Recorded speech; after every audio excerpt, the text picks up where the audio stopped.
اور دیکھیں یہ جتنا وقت گزارنے کی کوشش کر رہے ہیں، مایوسی پھیلانے کی کوشش کر رہے ہیں، لیڈرشپ کو ڈسکریڈٹ کرنے کی کوشش کر رہے ہیں، یہ پاکستان کی عوام کو اس سب سے اہم نقطے پر توجہ دینی ہوگی۔ اسٹیبلشمنٹ کی اس وقت سب سے بڑی چال کہ پاکستان کی عوام کسی طرح عمران خان کے معاملے سے الگ ہو جائے، ہر قسم کی امید سے نا امید ہو کے، مایوس ہو کے خان کو چھوڑ دیں، پھر یہ آرام سے حکومت کریں۔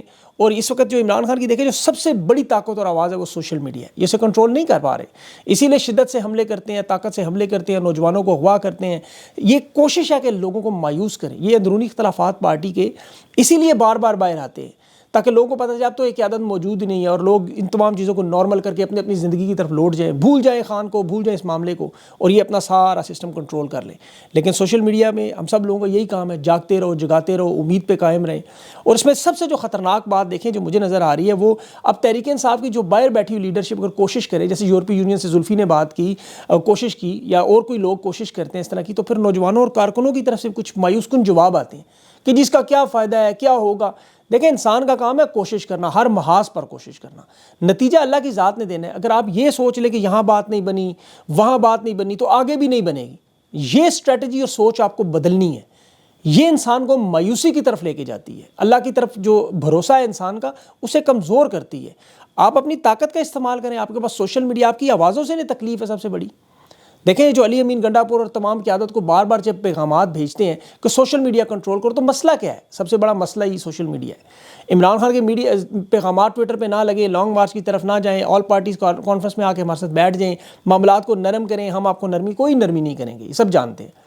پارلیمانی جو لوگ ہیں وہ تو ان کی باتوں میں آتے ہیں، ایک تو یا تو وہ خوفزدہ ہیں، پھر انہیں نظر آتا ہے کوئی راستہ نہیں بچا، وہ بیچارے سرنڈر کر دیتے ہیں۔ اب اے پی سی میں بھی آپ کو یاد ہوگا یہ تمام کے تمام لوگ جانے پر تیار تھے، لیکن سوشل میڈیا نے یہاں دباؤ بڑھایا اور یہ مائنس عمران نہیں کر سکے۔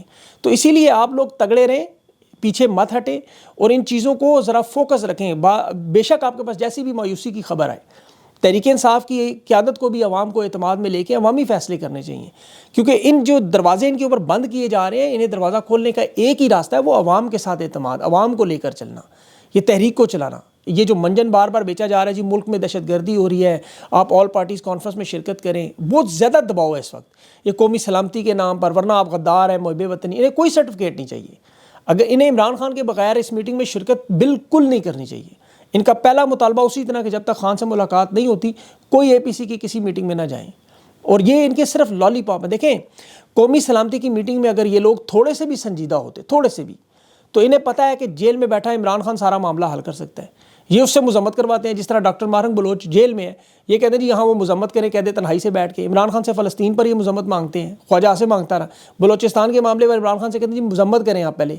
عمران خان ہزارہ دفعہ مذمت کر چکے ہیں، لیکن جس طرح مغربی میڈیا فلسطین کے دہشت گردی کے شکار لوگوں سے 7 اکتوبر کے حملوں کی مذمت مانگتا تھا، اس طرح یہ بھی سنجیدہ ہوتے تو ویڈیو لنک لگاتے، عمران خان کو لاتے۔ نواز شریف عدالتوں کو مطلوب تھا، باقاعدہ طور پر اشتہاری تھا، پوری کی پوری پاکستان کی حکومت لندن جا کے نواز شریف سے مشورے کرتی تھی۔ آج ان کے وزراء کہہ رہے ہیں عمران خان کو چونکہ سزا ہو چکی ہے وہ اے پی سی میں نہیں آ سکتے، اور نواز شریف تو بھگوڑا تھا، وہ تو ابسکینڈر تھا، مفرور تھا، اس کے پاس پوری حکومت پہنچ جاتی تھی۔ تو یہاں اگر یہ سیریس ہوتے اڈیالہ جیل چلے جاتے، رات کو 12 بجے گیٹ کھلوا لیتے ہیں، تو جائیں عمران خان کے پاس، انہیں بتائیں یہ اے پی سی کا یہ معاملہ ہے، آپ نہیں آ سکتے، ہم آگے، عدالتیں تو ساری پہنچا دیتے ہیں وہاں۔ تو یہ صرف بول بچے نے، ملک کے حالات میں ان کو آپ کو پتہ ہے یہ کوئی دلچسپی نہیں رکھتے۔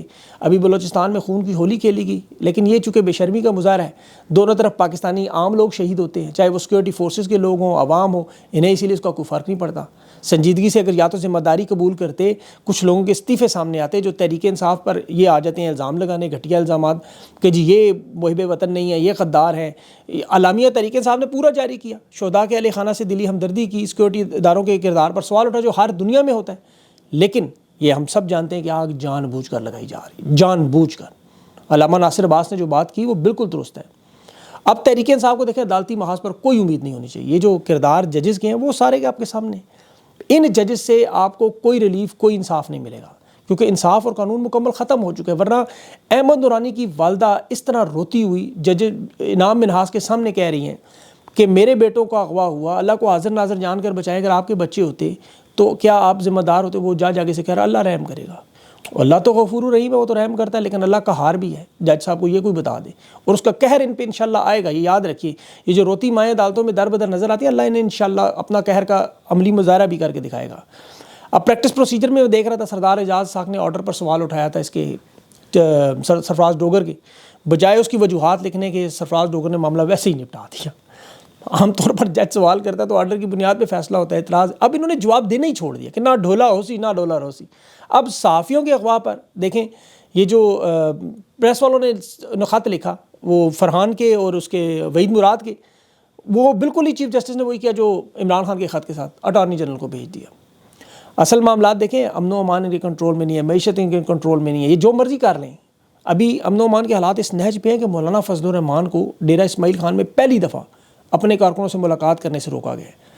مولانا کو اتنی خطرناک دھمکیاں دی گئیں کیونکہ ان کی جماعت کے ابھی 6 عالم اور مفتی جو وہ شہید ہوئے، اور یہ بڑے قابل اعتماد ذرائع نے مجھے خبر دی کہ مولانا صاحب واقعی اس وقت خوفزدہ ہیں۔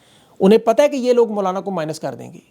اگر مولانا بلوچستان میں جو JUI بڑی طاقت ہے وہاں لانگ مارچ میں شرکت کریں یا تحریک انصاف کے اتحاد کریں، یہ مولانا کو اس وقت صرف ایک نقطہ ہے یہ کہ مولانا صاحب آپ کو اڑا دیں گے، یہ اس لیے مولانا صاحب رکے ہوئے ہیں۔ یہ میں آپ کو بڑی پکی خبر دے رہا ہوں۔ اب ان کے جو وزراء دعویٰ کرتے ہیں لیکن حکومت کی ریٹ آپ کو پتہ ہے نہیں ہے، اس وقت جن علاقوں میں شورش ہے وہاں کی ریٹ نہیں ہے۔ اوپر سے امریکہ سے جو دباؤ آتا ہے، ابھی قائم مقام امریکی سفیر سے محسن نقوی کو پتہ نہیں قبر سے نکال کے لائے، حالت اس کی نظر آ رہی تھی، اور وہ طلال چودھری صاحب وہ جو مشرف کی گاڑیوں کا دھمال ڈالتے تھے۔ اب ان لوگوں کے ہاتھ میں امن و امان ہوگا تو پھر جو کرکٹ کا حال ہوا وہی ہوگا، وہ اس وقت جو ملک کا حال ہو رہا ہے۔ امریکہ کو یہ بتانا کیا چاہ رہے تھے؟ یہ امریکہ کو ابھی انہوں نے پوری کوشش کی، جو ابھی دورہ تھا شہباز شریف اور آرمی چیف کا، کہ سعودی عرب کے ذریعے محمد بن سلمان کے ذریعے امریکہ کو پیغام پہنچائیں کہ دیکھیں ریکارڈنگ بھی مل جائے گی، بلوچستان کے معدنیات بھی مل جائیں گے، کچھ نہ ہوا تو ہم اسرائیل کو بھی تسلیم کر لیں گے، آپ صرف خان کے معاملے میں مداخلت نہ کریں۔ یہ اس چیز پر بار بار قائل کرنے کی کوشش کریں کہ پیغام پہنچا دیں، اور پھر یہ بتائیں کہ یہ جو دہشت گرد تنظیمیں ہیں یہ صرف ہمارے لیے خطرہ نہیں ہے، آپ کے لیے بھی خطرہ ہے، ان کے ساتھ تعلقات نہ بنائیں۔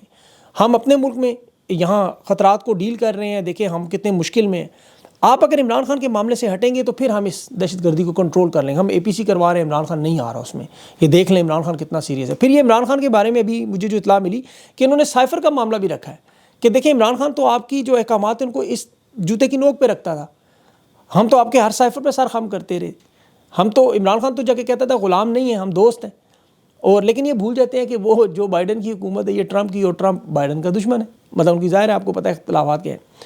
عمران خان نے تو اپنی قوم کو، اپنی نوجوان نسل کو یہی بتایا کہ یہ جو منجن بیچتے رہے 77 سال سے یہ نہیں چل سکتا، اور نوجوان نے یہ خرید لیا عمران خان کا، یہ اس پہ یقین کیا منوان۔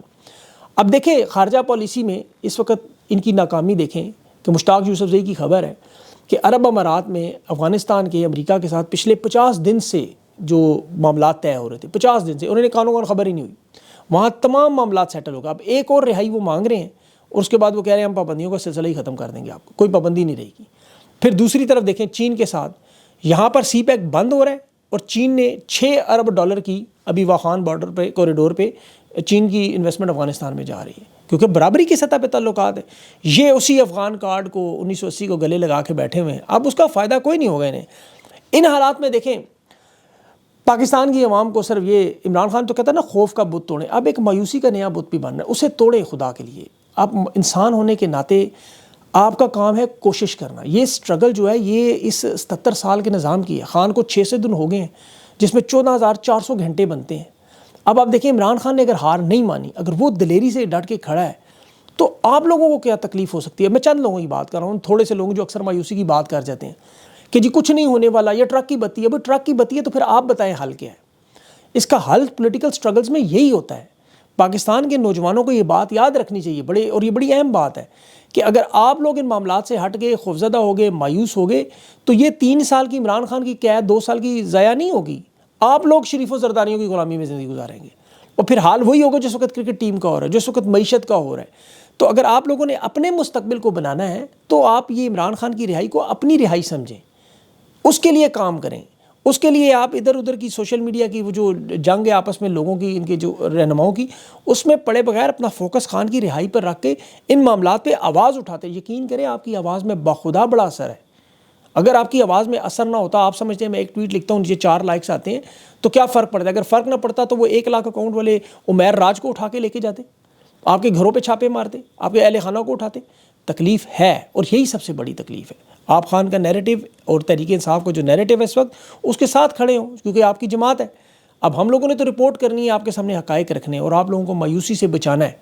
آپ لوگ تگڑے ہو جائیں، اور انشاءاللہ دیکھیں اگلا مرحلہ آنا ہے. آپ لوگوں کے دباؤ کی وجہ سے تحریک انصاف کے رہنماؤں کو ہمت ملتی ہے. آپ لوگ پیچھے ہٹے وہ تو ٹھنڈ پروگرام میں بیٹھ جائیں گے بالکل, وہ تو اس حکومت کو پورا ٹائم دیں گے آرام سے. تو اس لیے وہ کام نہ کریں. ذوالفقار علی بھٹو اسی لیے اس کی پھانسی ہوئی تھی کہ اس کے رہنما کمزور ہوئے اور عوام نے ساتھ چھوڑ دیا تھا. آپ لوگ یہ کام نہ کریں, طاقت پکڑیں, اور آپ مجھے پتہ ہے نہیں کریں گے انشاءاللہ کبھی بھی. اپنا خیال رکھیں. اگلے ویلاگ تک کے لیے مجھے اجازت دیں. اللہ حافظ.